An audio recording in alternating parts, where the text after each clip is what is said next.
Welcome to Adam Does Movies Live. Is it a Tuesday? No, it's a Friday. Wow, this week has been something else. This year has been something else. We're about ready to polish it off with just a few days left. And I changed my camera setup. I'm kind of like shallow sinking into the floor, but we'll get it figured out for the next year. I have new title cards planned. I got a lot of ideas in the Dennis Hopper. We'll get to them. Little bit of housekeeping before we get to the main punchline here, which is the top 10 movies of 2023. These are the movies that, for me, kind of went above and beyond the expectation. Again, I have to, the caveat's always in play. These aren't the best movies of the year, just full stop. These are the movies I like the best. These are my best movies of 2023. I didn't see some of the Oscar bait that came up. I did not watch Maestro yet. I have not seen the Holdovers. I know I was told to watch. It's not playing at the Regal by me, so I'm out of luck there. There's a few other ones that I just haven't gotten to because 5,000 movies were released in the last 3 weeks. It's absurd. I didn't see Ferrari.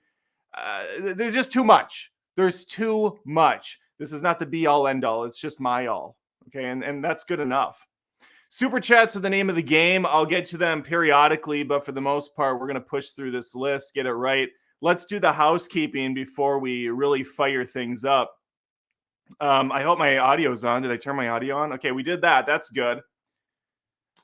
Upcoming projects. Number one, and the one that matters most to my heart, finishing my movie script.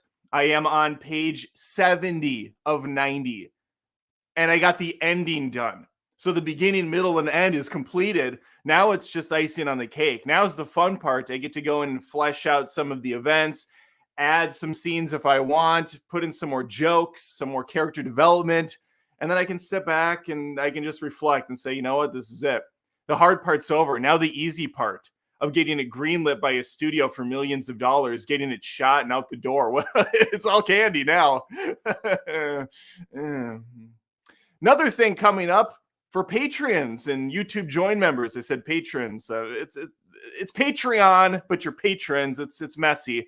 I have a thing I did with Tony from Hack the Movies. You may have heard of the little channel. It's quite a bit smaller than mine. They're almost at 60,000 over there. That's fine though. Good for them. Tony did a commentary track with me. Actually, it's the other way around. I did it with him for his Patreon users, and he said, Adam, Booby, you can use this on yours as well. And that was like a month ago. So I did get that. I wanted the video for Batman Returns. He sent it to me. We talk over the whole video.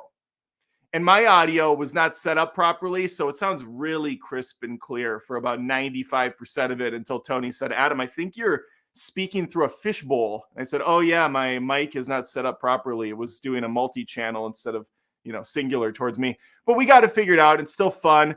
Look for that in a day or so. And I said that was going to be up 2 weeks ago, but look for it in a day or so is the new one I'm saying. I also have an additional perk. Oh, by the way, that's for $10 and up users. Sorry. Got to give some breadcrumbs here and there.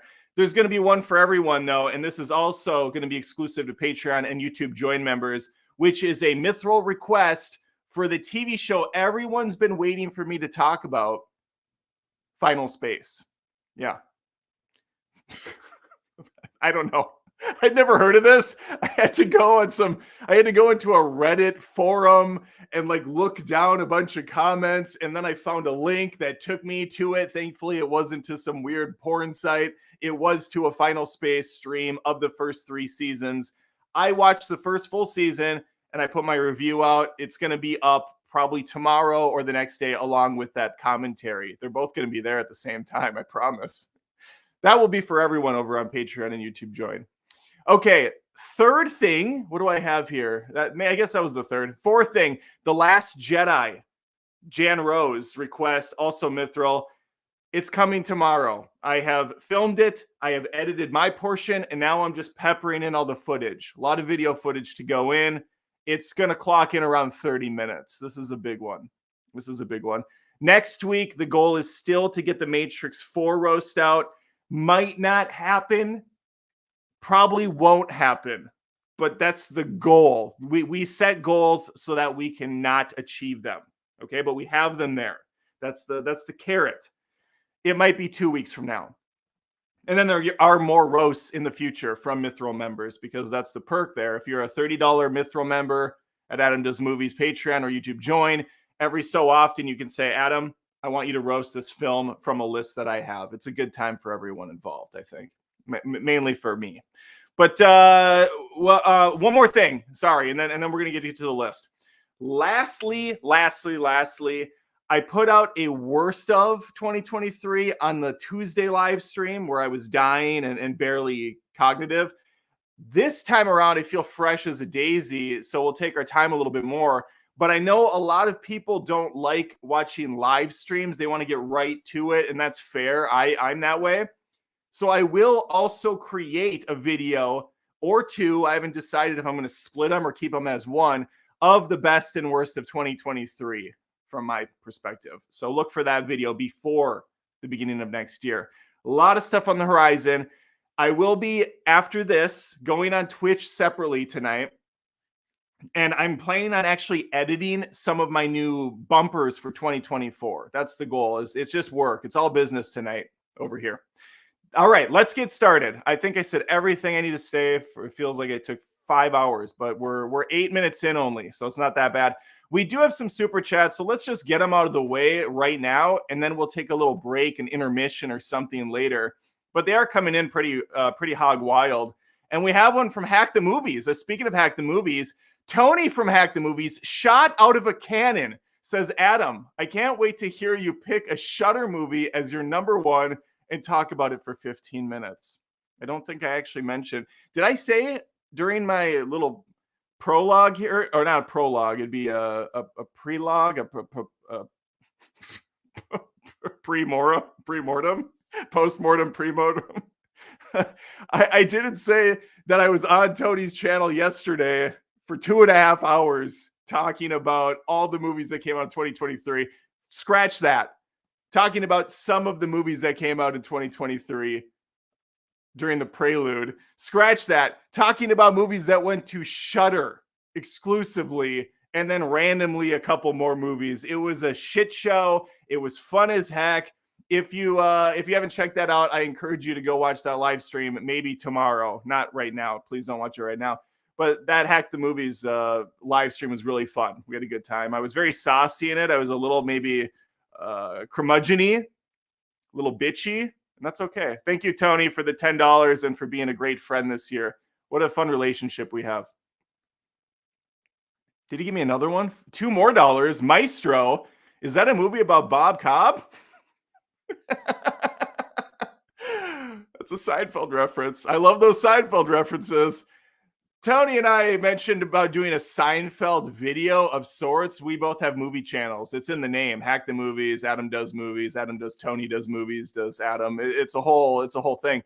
But I would love to do a Seinfeld video for just some shit and giggle reason. I don't know if we make it a exclusive to Patreon or something, but Tony and I, we really do need to have like a 3-hour live stream or maybe a commentary track where we just go through every season of Seinfeld. You know what? We should do a 9 episodes commentary. Each season go through the episodes. I think that would be a ball. We could just, I know Seinfeld front and back pretty much, except for maybe season 1. That's a little rocky road, but I could easily do that from memory. King Cold for $5. Thank you, King. You do look slightly closer to the camera than normal. LOL. He's laughing loudly about that. Oh, good commentary on Batman Returns. Thank you, King Cold. So he must be a Hack the Movies Patreon. So he got that already because Tony's actually doing things. And there's Jan Rose, shot out of a fucking cannon with $10. Woo! Wiki wah wah. She did the Will Smith in my mind. So excited for The Last Jedi. I've been waiting for it. Appreciate all the hard work you've done. You're awesome. Keep it up. Happy New Year. And hope 2024 brings a lot of success. You deserve it. Thank you, Jan, very much. We have one from Brian Davis for $10 more. A gorgeous super chat for 10. Brian's been a champion this year. Shot out of a cannon, and Adam is back at it after enduring a 3-hour marathon of randomness on Hack the Movies live stream last night that I haven't even finished watching yet.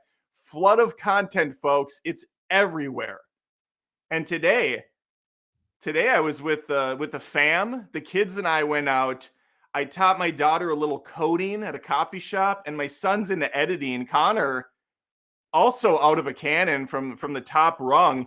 He's working on his own YouTube channel where he draws anime and then comments over the top of it. It's kind of like a speed drawing, top-down view, and then he's going through the character and what it means to him. It's very Dragon Ball centric right now.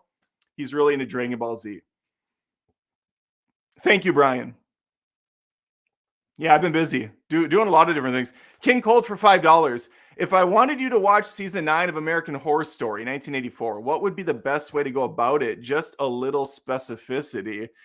I don't know if there is any way to go about it anymore, King Cold, because the Mithril perk now, and even like the 100 unobtainium, that $100 one unobtainium is probably the way to do it if you really want to throw that much money away. But really, the Mithril stuff got so random with movies, it was actually hurting my channel whenever I would put a review out. Plus, it just took a lot of time, and I'm really trying to buckle down and focus on just doing movie content and really building the channel. And the last 2 months have been freaking astronomical for this bad boy. Obviously not compared to a lot of big channels, but for me, the growth has been freaking awesome. So I don't know what to tell you, King Cold. American Horror Story, I've watched a few of them, and every time it's like they have 1 or 2 or sometimes 3 or 4 really good episodes or a solid start, and they just botch it by the middle, and by the end, I don't even finish it half the time. All right, thank you. And I apologize for not really giving you much help there. Daniel is it Fa? I think so. $2. Adam, you are famous now. Tony helped, of course. Yes, Tony. If you don't know, Tony's incredibly famous. Just ask him. He was an extra in The Dark Knight Rises. You can see him in row triple J in the back. You might be able to make out a blur of him if you watch A Dark Knight Rises with super zoom in ability. He's very popular, though. Alex Dothright for $5 Canadian. We accept that here. Thank you, Alex. Best for me. He's going to list off his 3 since I haven't even talked about mine yet. Guardians of the Galaxy Volume 3, Killers of the Flower Moon, and The Holdovers. There's The Holdovers. I didn't see it. What's that? God, what was that other movie that came out just recently? Pretty Things? I didn't see Pretty Things either. That wasn't playing. Regal sucks, man. Regal sucks. We got one more, and then we'll jump into the conversation. Owen Menning, beautiful super chat for $10. Some of the movies this year I've rated 5 or 4.5 stars on Letterboxd have been Blackberry, Are You There, God, Oppenheimer, Across the Spider-Verse. Dead Reckoning gets a 5 or a 4.5. That's amazing. And there it is, Past Lives. Love the content. Owen, you saw more random movies than I've even heard of. I don't know what Blackberry is. I don't know. Past Lives, I think, was up for a couple awards, I believe, but I haven't seen three of those movies that you listed. So good for you. I'm just going to a bunch of garbage. I saw Winnie the Pooh, Blood and Honey. I can tell you that much. That's what I watched. All right, let's get into my, I would say, kind of hot take. Some of these are spicy. Some of these are going to be head scratching for people, but this is where we're at, and I'm going to stick with what I have here. Number 10 on my list. Teenage Mutant Ninja Turtles, Mutant Mayhem. I went with this with my kids. We all had a really good time. It was kind of a return to form to the old school Ninja Turtle ways. They seemed like teenagers for once. I loved the voice acting. The villains were great. They even managed to make it cool without throwing Shredder in there or the Foot Clan, which was truly impressive. I loved that Spider-Verse has opened up this resurgence, this new renaissance of animation. And all these studios, sans Disney, are on board and they're doing it. It's got this 3D, 2D visual style to it. I love the playing with the different FPS, the frames per second. It's all over the place and it works. The music was great. The setting was fantastic, visually stunning. There's a couple moments in the film where I was aghast, thinking, wow, this is storyboarded to hell and back in perfection. I love the wide angle shot of the turtles busting through mob areas, and it keeps cutting to the different turtles doing their flair, their style. I was big on this. I liked it. I expected it to be decent, but it truly impressed me, and that's why it made the list at number 10. And it's not the only animated film on here.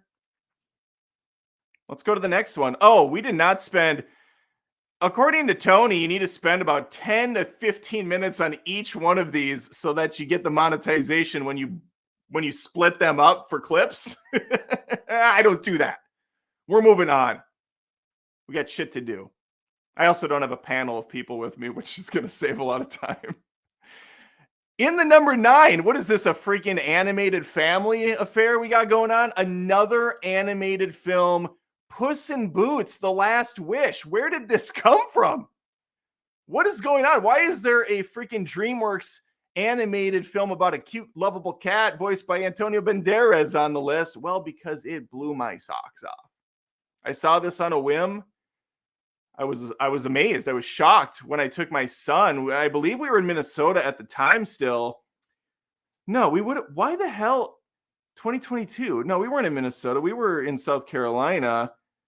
Maybe I was back. I feel like I saw this at the Mall of America or something random, but that can't be it. I guess we just went on a random Saturday morning. You know what? It doesn't matter. It doesn't matter when I saw it. I saw it. Connor's watched it a couple times since. He's all in on this Puss in Boots Last Witch situation. I thought Banderas still had it. I love the concept behind it. I love the idea that the fear of death itself is stalking down Puss in Boots, and he's in hiding. He's already given up 8 lives. He only has 1 to spare. It humanizes, it catanizes our furball protagonist, and it gives us something to fear for himself. Like, I was truly impressed by this big, bad, demon-esque wolf that's hunting him down. I wish we'd have got more of him, because then we kind of jump into the thumb dude. I can't remember his name, but he dips it in the pie. Some random obscure character that's really fun what they did with him as well.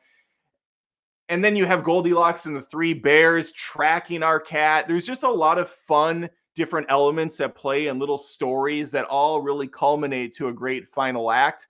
But it's that first 2/3 that really hits the hardest for me. And I thought the animation was amazing. Again, it's another one where it's definitely inspired by Into the Spider-Verse. So we owe a lot to Sony Animation Studios for what they were able to do with some of these other studios. Okay, just giving them a push, saying, hey, you know what? We don't all have to be this cookie cutter Disney bullshit anymore. Let's go a different direction. Let's try something fresh. And Puss in Boots was definitely that. And especially coming off of a very generic previous entry. Yeah, very impressed. In the number 8 spot. All right, we're done with the baby crap. We have a hard well, not hard R. It's an R-rated film. We have Evil Dead Rise, the fourth entry, I think, maybe fifth. I'm not sure. There's a TV show as well. No Bruce Campbell in this one, but there's tons of blood, tons of gore, and it's all isolated to this one apartment building. It's really kind of a bottle episode where they're all just, this family is stuck in this apartment. The mom gets taken over. She's possessed by the book, and everything is off the rails. There's a cheese grater to the legs. The mom's crawling on the ceiling. There's a chainsaw, of course, at the end. Blood's shooting out of the back of a vehicle. It's disgusting. It's funny, though. It still has that twisted, dark, playful side that I love. At one point, the mom punches the dude in the gut or hits him in the back of the head. I can't remember the specifics, but his eyeball flies across the hallway and into his buddy's mouth. Swallows another guy's eyeball. It's glorious fun. It's disgusting fun, and I'm here for it. Other things about this one, practical effects. It felt very grounded in a sense. Obviously, it's over the top spectacle and gore, but I like that everything seemed like weirdly plausible. I didn't see a lot of fake shit going on. The makeup was really good. There were stakes and tension in this movie that often seem to go missing in a lot of new age horror, where you can see it's mainly CG monsters running around, and I'm not impressed. I'm not scared by that. So Evil Dead Rise, definitely a highlight for me. And I think that's the only horror movie that made the list. Although there were a couple that I was impressed with this year. All right, this one came out really early on in the year, I believe. Air, directed by Ben Affleck. It's a Matt Damon joint. You got Matt and Ben back again doing their thing. Jason Bateman's in this. It's really just a boys' club over at Nike. They're having a hard time selling shoes. These were the top dogs, but now they're dropping to third or fourth place. And they might even have to get rid of the damn line altogether. The basketball line of shoes is floundering. It's borderline out the door. And so this is the true story of a couple guys, Matt Damon specifically, his character. I couldn't be bothered to give you the actual name of the character, but he's going to come up with this crazy idea to sign Michael Jordan, who is not even anything at this point. He's nothing but a great college player that has a ton of potential. And so they think they can get this guy secured and hope that he has a legacy that lasts for a while. And boy, did they bet wrong, right? I mean, Michael Jordan, he's like, what has he brought me lately? Obviously joking. Jordan's a legend. And so this movie just really has fun not showing Michael Jordan at all. You don't even get the front face of him because he is so iconic. It would take you out of the picture if you got someone that looked like him but isn't him. I agree with the approach Affleck took by just keeping him off camera or just showing the back. But I love this movie and how it was really focused on the business and marketing side of things. Viola Davis plays Jordan's mom. She's a beast as always, freaking vicious, and she's a great negotiator. It does a great job also of showcasing just how cool Jordan's parents were and how much of a bulldog his mom was in making sure Jordan got the best possible deal in the world. No one has ever got an endorsement like Jordan got, and it would set the stage for Black athletes and, athletes of any color going forward. But race is, of course, a big factor in this because of it's basketball. It's predominantly Black athletes that often get a bad end of the deal when it comes to some of these signing contracts. So this really took Nike in a different direction, and it would set the stage for other basketball organizations and signing contracts going forward. I freaking dug this mainly because, listen, I tried watching Mad Men back in the day, and I'm in this side of the world. I do visual communication. I do web design and development. This whole movie thing is not my day job. This is not the job that puts food on the table for the family. It's just a big passion project for me that's helping make a different income to keep my wife home because she's got stuff going on, and to provide. So that's what I do it for. But I really dig this marketing angle. And Mad Men promised that, but then it kind of turned into just a lot of drama and a lot of sleeping around and all the side stuff. And I was bummed because I really liked the marketing angle. And so Air provides that to a T. Big fan of this film. Highly recommended if you slept on it. 1, 2, 3, 4, 5. I think we're on the 5 spot. 6, 7, 8, 9. Good. I did do the math correctly. I did count to 10 correctly. Oh, we're back to the kitty shit. Spider-Man Across the Spider-Verse. This is the last animated film on my list. There's 3 animated movies on my 2023 best of list. Can you imagine? And they all kind of look similar in a way. Spider-Man Across the Spider-Verse was a very, very good film. And it's a part 1, which is the only reason why I got a little sour on it towards the end, because it feels like it kind of goes on a lot longer than it should. And right when it's going to hit that peak crescendo, it pulls the rug out from under us, and we're left there salivating, waiting for the story to continue. But what a promising story it is about our Miles Morales stuck in the Spider-Verse, the multiverse. He's having to deal with all the conflict and all the fallout of the fact that he's kind of a mistake. With all the different things going on in this tapestry, this web that was spun, somehow Miles came into existence. And it's a creative idea because, you have that debate with people off camera, where they're like, oh, Miles isn't really Spider-Man. He's Miles Morales Spider-Man. He's not the true Peter Parker. And this movie goes all in on that concept. Everyone else is a variation of Peter Parker. There's only one Miles in this. And so that's really the central core of this thing. But I love the family dynamic of it. I like that he has this relationship with his mom and dad that's dicey, but obviously there's a lot of love there. And over the course of the film, it's going to grow even stronger. I think I like Into the Spider-Verse more than the sequel, which was also one of my films of the year when that came out. But this has potential to get elevated even higher if that third entry knocks it out of the park. Now, we could have the problem where it could fall on its face, and then I do think it does a disservice to this film because this is very heavily reliant on a conclusion that hasn't happened yet.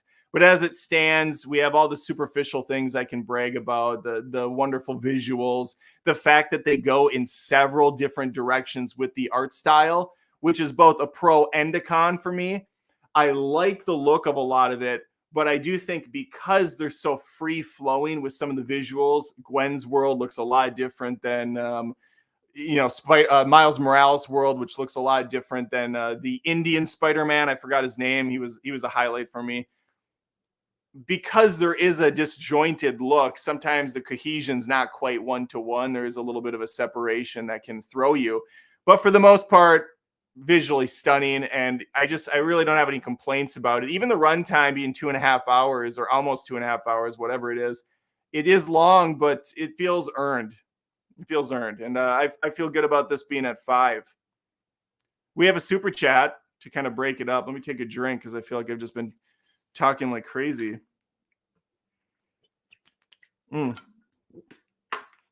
Just a water break real quick.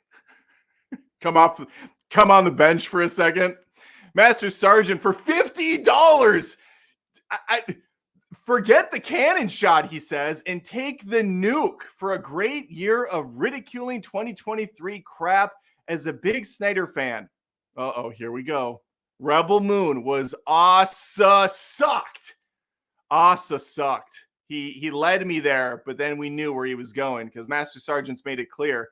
He's a Snyder fan. He was kind of part of the Snyder cult, but he walked away. He got out of that horrible place. And now he can just take these movies as individual pieces of art, or in the case of Rebel Moon, a piece of shart, because that movie sucks.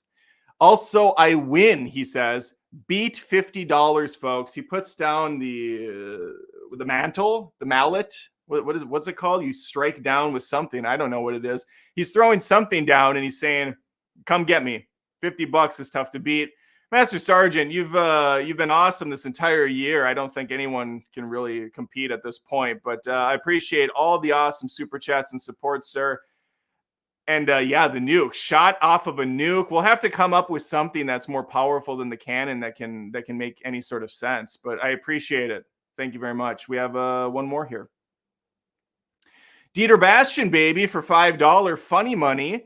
Thanks, Adam, for an entertaining year with all your good and bad takes. Oof, the bad takes. I don't know if I like that. And all the other stuff. Pool watch, Lego camera build, a funny commercial.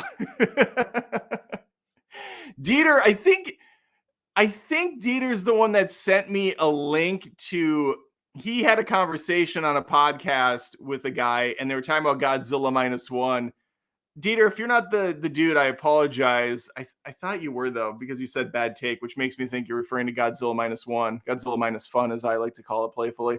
He went on this podcast, and I watched the couple-minute clip he sent me, and the dude's like, or Dieter's like, yeah, Adam didn't like Godzilla -1. He dropped the Rotten Tomato percentage, and the other guy looked like he wanted to kill me, like he was going to lose it. He was just flabbergasted. He's like, what?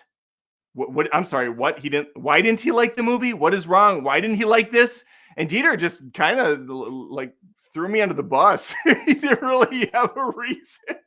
He's just like, yeah, I didn't like it. I don't know. I mean, I don't know. I don't know why he didn't like it. He didn't like it. And the other guy just looked pissed. I was laughing pretty hard. So thank you, Dieter. I appreciate that. Adam, yeah, he just didn't like it. It was. I don't know. I don't know what's going through his mind these days. Guy's he's completely lost it.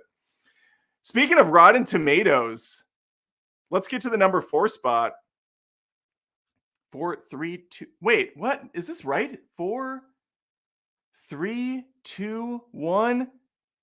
What the fuck? Wait, 10, 9, 8, 7, 6, 5, 4, 3, 2, 1. 10, 9, 8, 7, 6, 5. Okay, I'm in the 5 spot now. I was wrong on my math before. Everything I said previously is wrong. This is 5. So Spider-Man and the Spider-Verse was 6.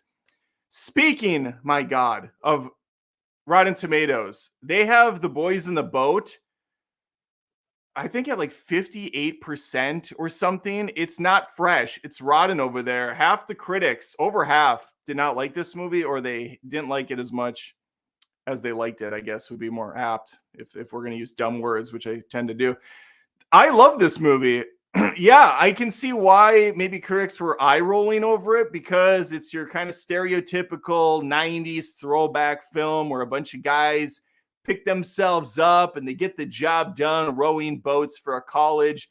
It's a poor college going up against the Yales and all these Ivy League schools. You have University of Washington students who are basically living out of their cars. It's during the Depression. These guys have nothing to their name, so they're going to get out there and they're going to prove it to not only their town, they're going to prove it to their country, they're going to prove it around the world, because they're going to be going to the Olympics. It's a feel-good story, but it's got a lot of drama. It's got a lot of your traditional things you find in movies like Iron Will, A League of Their Own, Cool Runnings, just movies about guys that chips are down, build themselves up. They build each other up. They each have their individual struggles. They have their relationships. They have their battles on the field and off the field. It's got inspiring music. It's got fantastic cinematography. Directed by George Clooney, whose previous movie I could not stand. He's probably done a few, but the only other one I remember him directing was Good Night and Good Luck. I think it's what it's called. It was a black and white artsy fartsy thing. Not my cup of tea. Hated that film. So naturally it won a bunch of awards, or it was nominated and people loved it and they smelled their own farts over it. I couldn't stand that film.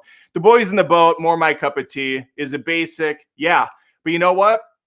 I'm okay with basic once in a while. I miss basic once in a while, especially when so movies these days have 15 different plot lines that don't really add up or make much sense, or they're just throwing out noise at you constantly without a satisfying conclusion. The Boys in the Boat, simple, straightforward, feel good, inspiring film based on a true story.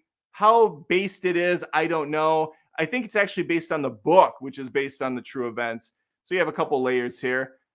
I give it a shot. If you're looking for something that's just, makes you feel warm in your tummy and it gives you good vibes, check out The Boys in the Boat. I think you'll be happy with it.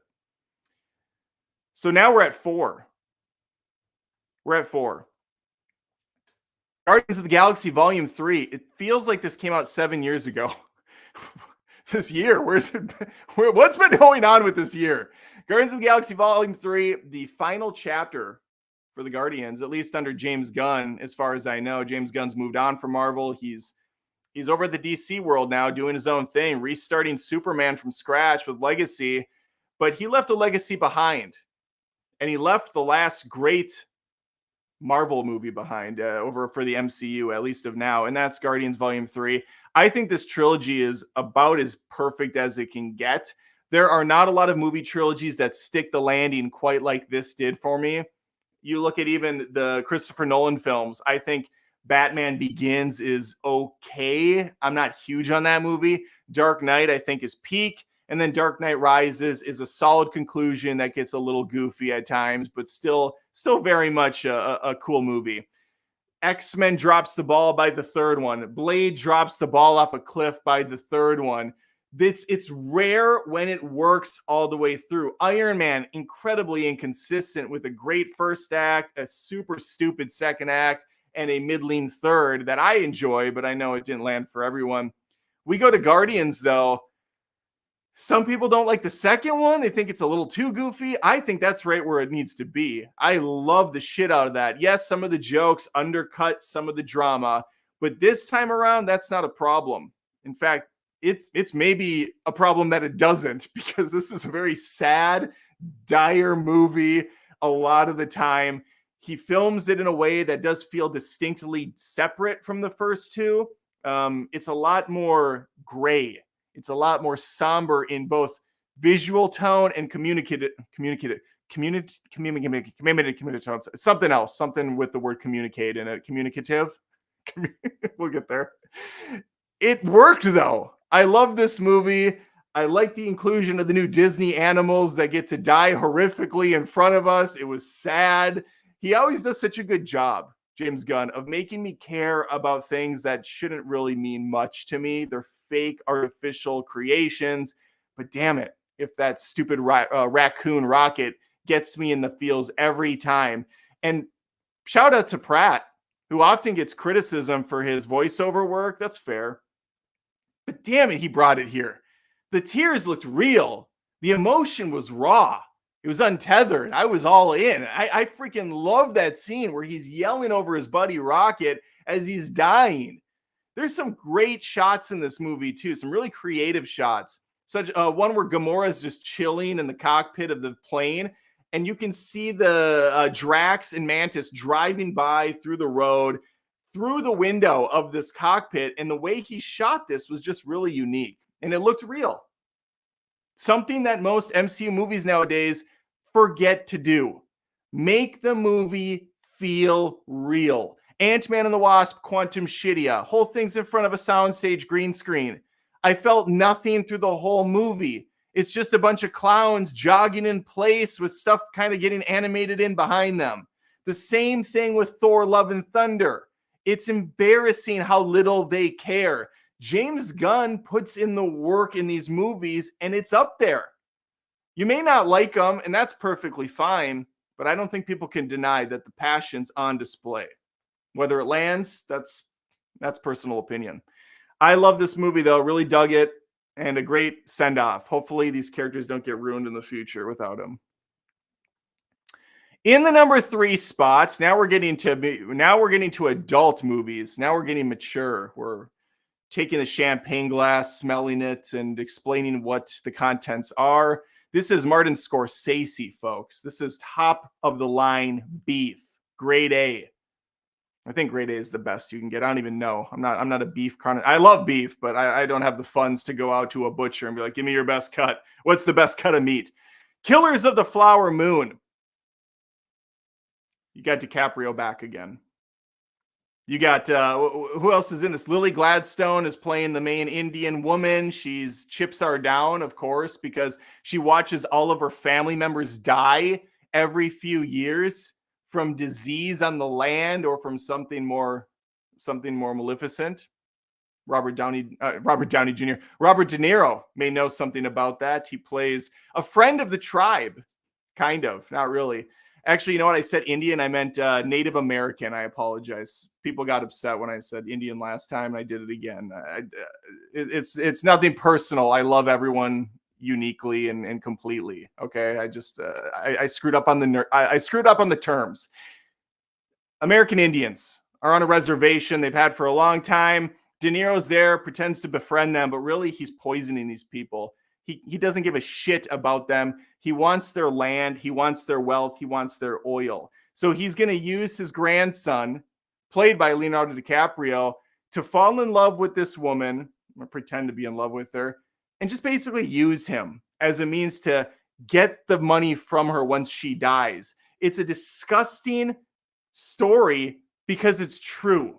These assholes went in and they married off. They married all these different women, these different people in the tribe, just so they could take their money. The film is heartbreaking, but the emotions are real, and it was a tough watch, but it was a important one, I think. And you can tell that Martin Scorsese really enjoyed working on this. It was a passion project for him. I'm glad he got to make it, even though I'm pretty sure it bombed at the box office, or it didn't put up the numbers that it was supposed to. It's a tough movie to make money off of when it costs a couple $100 million and it's a drama pick that's almost 3 hours long. It's just a really hard pill for people to swallow. And, you know, the whole, you know, white people suck. It is starting to get grating for others. I mean, I agree, white people suck. So I'll watch a million movies about that. But that stuff doesn't bother me. It's history. It happened. You can either choose to accept it or you can ignore it. Either way is fine. But I like a good story. I like a captivating story, and this was both. I don't need to praise the visuals. It's Scorsese. You know what you're going to get from him. But I do appreciate how they did some of the shots with like the silhouette dancing through the oil, the de-aging. Like the look of DiCaprio was a little rough. This is a guy that's usually very nice on the eyes. So it was interesting watching him play a rough and tumble individual. De Niro putting in the work. I love this performance by him. It seems so often when actors get into their twilight years, they start phoning it in more and more. Tommy Lee Jones did that for quite a long time. De Niro, though, it's like he hasn't missed a step. Freaking awesome. Yeah, this is a beautiful movie. A movie I want to watch again with my wife. She didn't see it. A movie that I definitely want to show my kids when they get older. It's just one of those films you can rewatch over and over again every few years and really take appreciation of what's going on. So yeah, Killers of the Flower Moon, a definite win, one of the best of the year. Next up, another adult film, not in that way, another mature, smart man's picture by Christopher Nolan. Christopher Nolan. Gotta say it fancier. The world is a vampire, and Oppenheimer's going to drain it as he figures out how to build an atomic bomb over this massively long Barbenheimer experience. I did the Barbenheimer. I went to both movies, and I'm glad I went to Oppenheimer first because it was a long, gorgeous, brutal film to see unfold. The way Nolan does his stories, by a long, lengthy, beautiful music video where you got Zimmer. I don't think this is Hans Zimmer this time. You could have fooled me, though. Hans Zimmer music just going through this whole picture, isolating scenes of dialogue, and then boom, hitting you with that powerful score again. And Nolan really loves the time angle. He loves playing with time. So this movie is jumping around between different parts of Oppenheimer's life. From the past to the present, you have the trial going on where Robert Downey Jr. shows up, freaking on his game. It's nice seeing him not have to play Tony Stark for a little while again, even though he was great as that. There's so many random people that show up in this movie, too. Josh freaking Hartnett's in this. I thought it was Kyle Chandler. It looked a lot like America's hero, Kyle Chandler, but it was freaking Josh Hartnett, shot out of a cannon. A lot of people like that. Cillian Murphy, of course, a great performance here as the main protagonist or antagonist, depending on how you want to look at him. he's kind of a bit of both. America was in a race, much like it was with the moon landing. We were trying to be the first to get the atomic bomb built so our enemies couldn't use it on us first. Of course, didn't have to use the thing, but that's what happened. And it's a sad tragedy. And the way Nolan plays that off through radio and just background TVs showing the devastation from a distance was pretty clever. I like when directors go the angle of, let's take it from a ground perspective. Let's not do this big scale thing where we show what's going on over here and then over here. Instead, let's keep it grounded and focused on individual characters, in this case, Oppenheimer. And so then he is just going to get things from his vantage point. But it's still done in a way that just hurts. And then the hydrogen bomb would also have a little side story as well. A hydrogen bomb, I believe, did they say it's 100 times? Is it 100 times or 10 times stronger than an atomic bomb? It's I think it's 100. It's a ridiculous number. Regardless, I don't really feel like getting hit with either of them. So hopefully we can keep that at bay. We can keep that at Michael Bay. I really dig Nolan movies. That's just kind of the bottom line. He just has a way with the film. He has a way of telling a story and keeping it engaging. He could do a 3-hour movie on someone just drawing a smiley face on a piece of paper, and I feel like he would do it in a way that would be incredibly captivating. It's like the close-ups of the pencil, and then it does like a flashback to how paper was made, and the sharpening of the pencil. I could see it. I could believe it. And I believed in this. I've only watched it once. I want to go back and watch it again. Every one of Nolan's movies, I always end up watching a couple times. Even Tenet, which a lot of people despise. I wasn't thrilled with the first time I watched it. I went back for a second viewing, and I liked it quite a bit more. Still don't love that film, but it's a lot more passable than I originally thought. And even the first time, I was like, yeah, it's fine. It's cool. There's some good stuff. I don't think Oppenheimer is his best. I know a lot of people do. I'd put this somewhere, honestly, lower on the Nolan totem pole. And even then, lower on the totem pole, still on a Nolan totem pole. And that's high praise. I still think Prestige is up there for me. Prestige is one of my favorites. Interstellar, I think, is criminally underrated by him. I think it's a brilliant movie. It's one of his emotionally impactful movies. Because sometimes with Nolan, things can feel a little too sterile as well. They can feel a little dry. And Oppenheimer can get that way, but technically it's such a masterpiece from a visual standpoint. It's hard to really argue with anything else. And for my final pick of 2023, a movie I was not expecting to love as much as I did. This is from The Top Rope, The Iron Claw.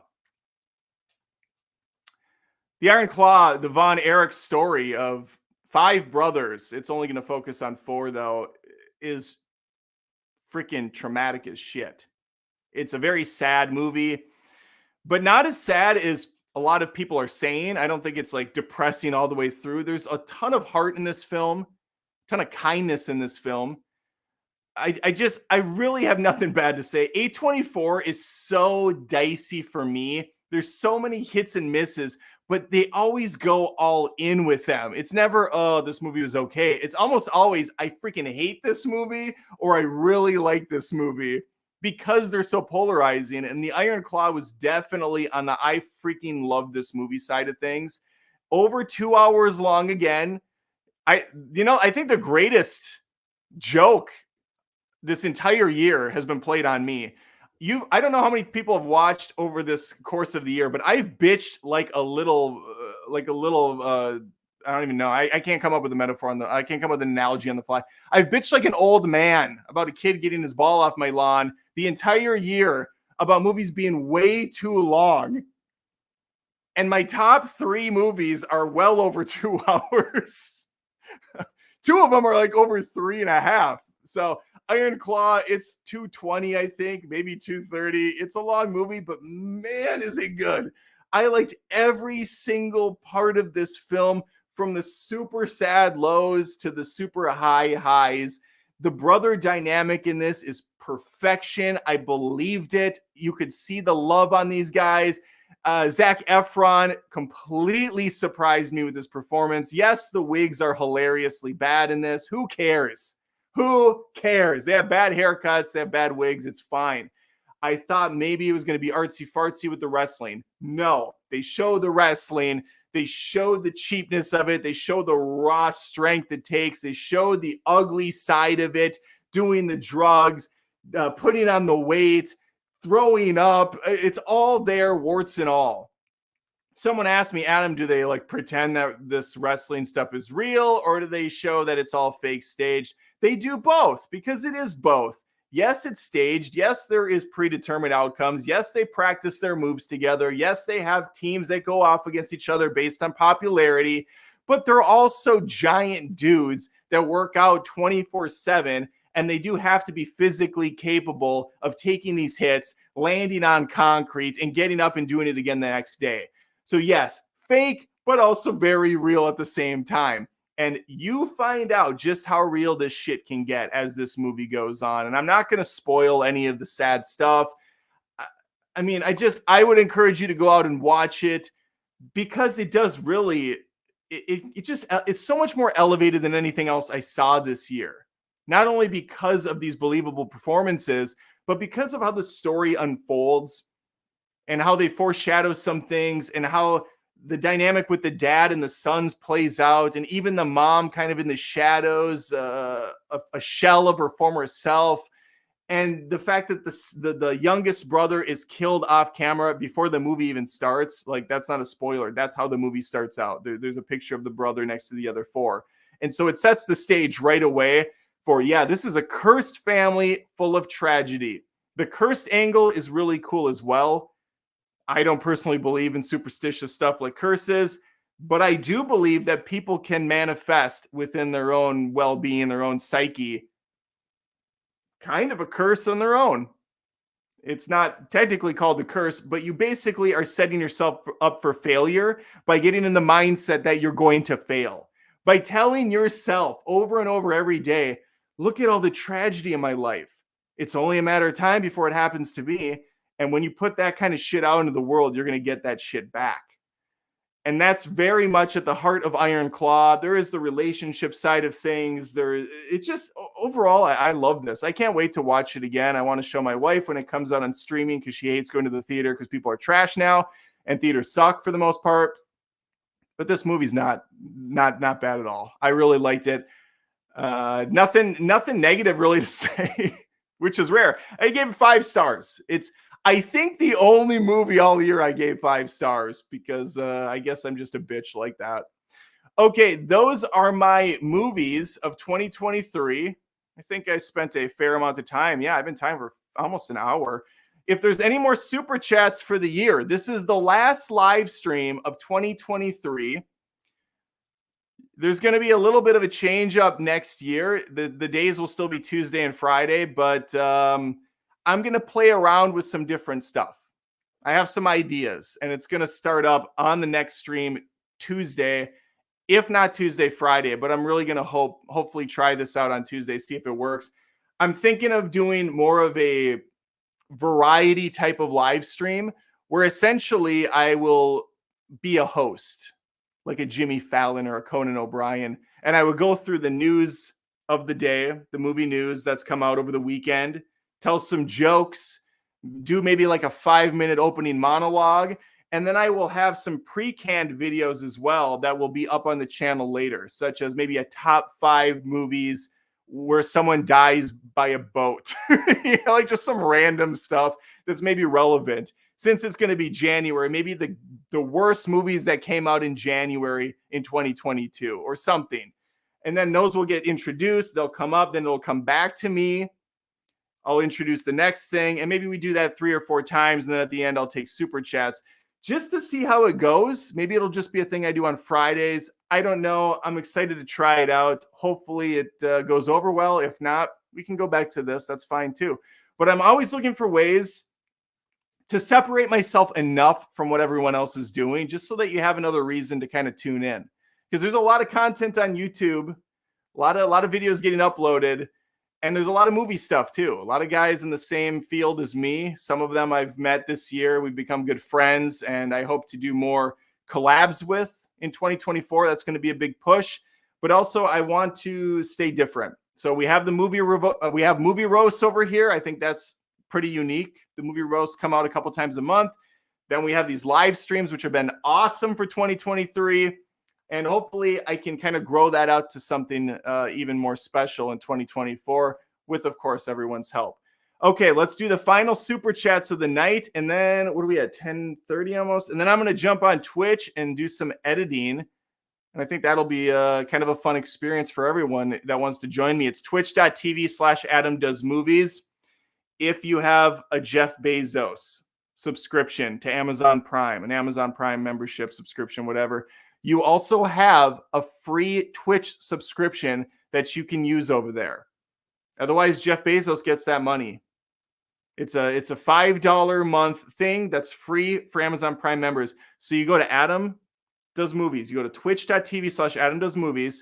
You go to my dumb face will show up or something. You follow me there. And then you have to subscribe separately. And I have no idea how that's actually accomplished. I'm just telling you, and then you can figure it out or Google it, because that's what I bring to the table. Next year, the goal is before the live stream starts to have different videos that kind of point you in different directions, not just a static bumper thing. Okay, let's do the last super chats and move on. Dieter Bastian for $5. Thanks, Adam, for the entertaining year with all your good and bad takes. Oh, I already read this one. Damn it, Dieter, you got it again. Did I read this one? Daniel Fa, Adam, you are genuine, funny, and happy New Year's. I don't think I read that one. Thank you, Daniel. I appreciate it. If I read it, you got a 2 for 1. Matt Sclero, shot out of a cannon for $9.99. I know Point Break did not come out this year. However, since you just saw it recently for the first time, where would it rank on your list? That's a good question, Matt. It's not going to be above my top 3. Not going to be above Guardians of the Galaxy 3 because that's the end of an era. The Boys in the Boat, Spider-Man. I think I could put it 1, 2, 3, 4. I could put it in the number 5 spot. I could put it in the number 5 spot on my list, Matt. I think that's fair. And The Princess Bride, which I also saw for the first time this year, and it still triggers people, even though I've now seen it. Just me saying that I just saw it for the first time, it's very much a turnoff for people. They're very upset with me. But I don't know. I just never saw it when I was a kid or growing up. The Princess Bride, I would probably put. I think I would put this on it would put it on the list too. It would be lower though. It would probably go in the 8 or 9 spot. It would just make the list. I would probably push off Teenage Mutant Ninja Turtles for it because it's so damn quotable. It's inconceivable, right? That I haven't seen it until now. We have Roger for, oh my God, what is going on? Okay.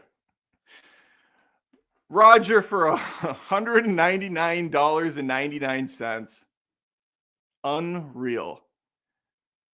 Adam, God. Okay. Adam, longtime viewer, love your content and wish you all the best in 2024. My favorite this year was When Evil Lurks. God damn, Roger. $199. When Evil Lurks. Why does that sound familiar, but I haven't seen it? Oh, fucking God.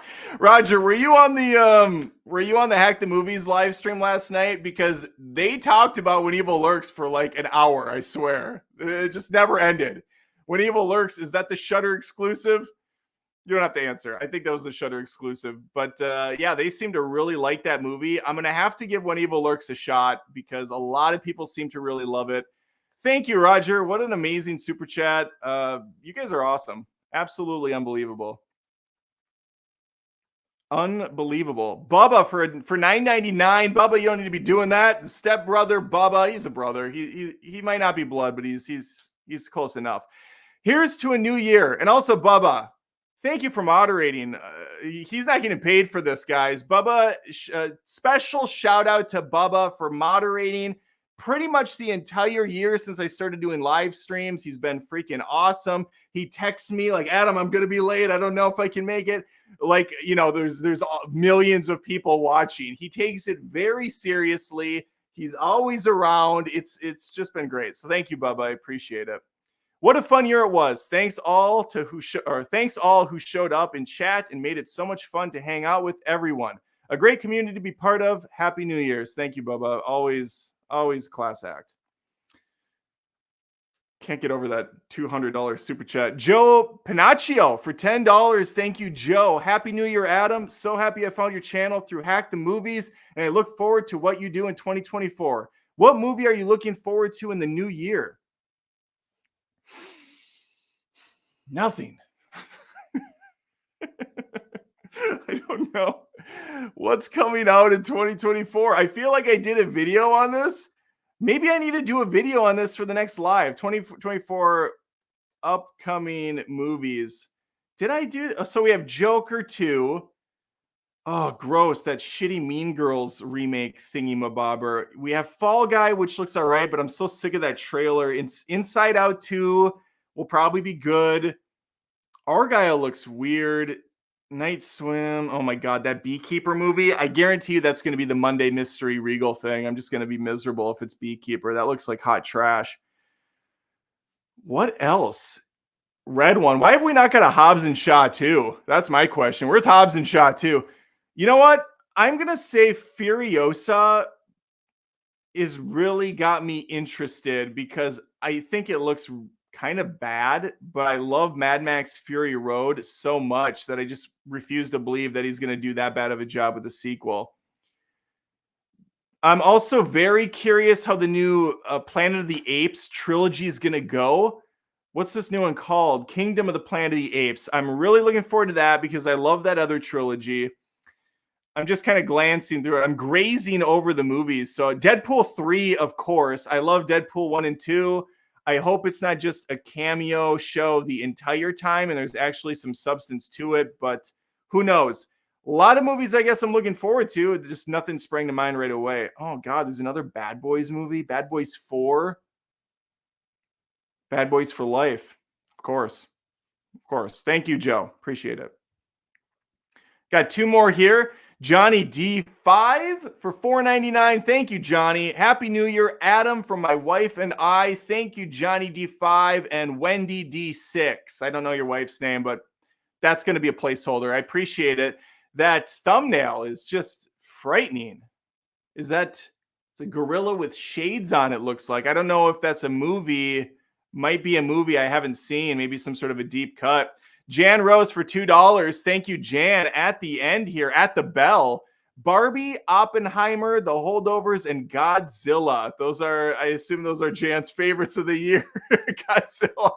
Jan, of course, talking about Godzilla 1997 or 1995, whenever that Matthew Broderick pile of shit came out. That's the one she loves, of course.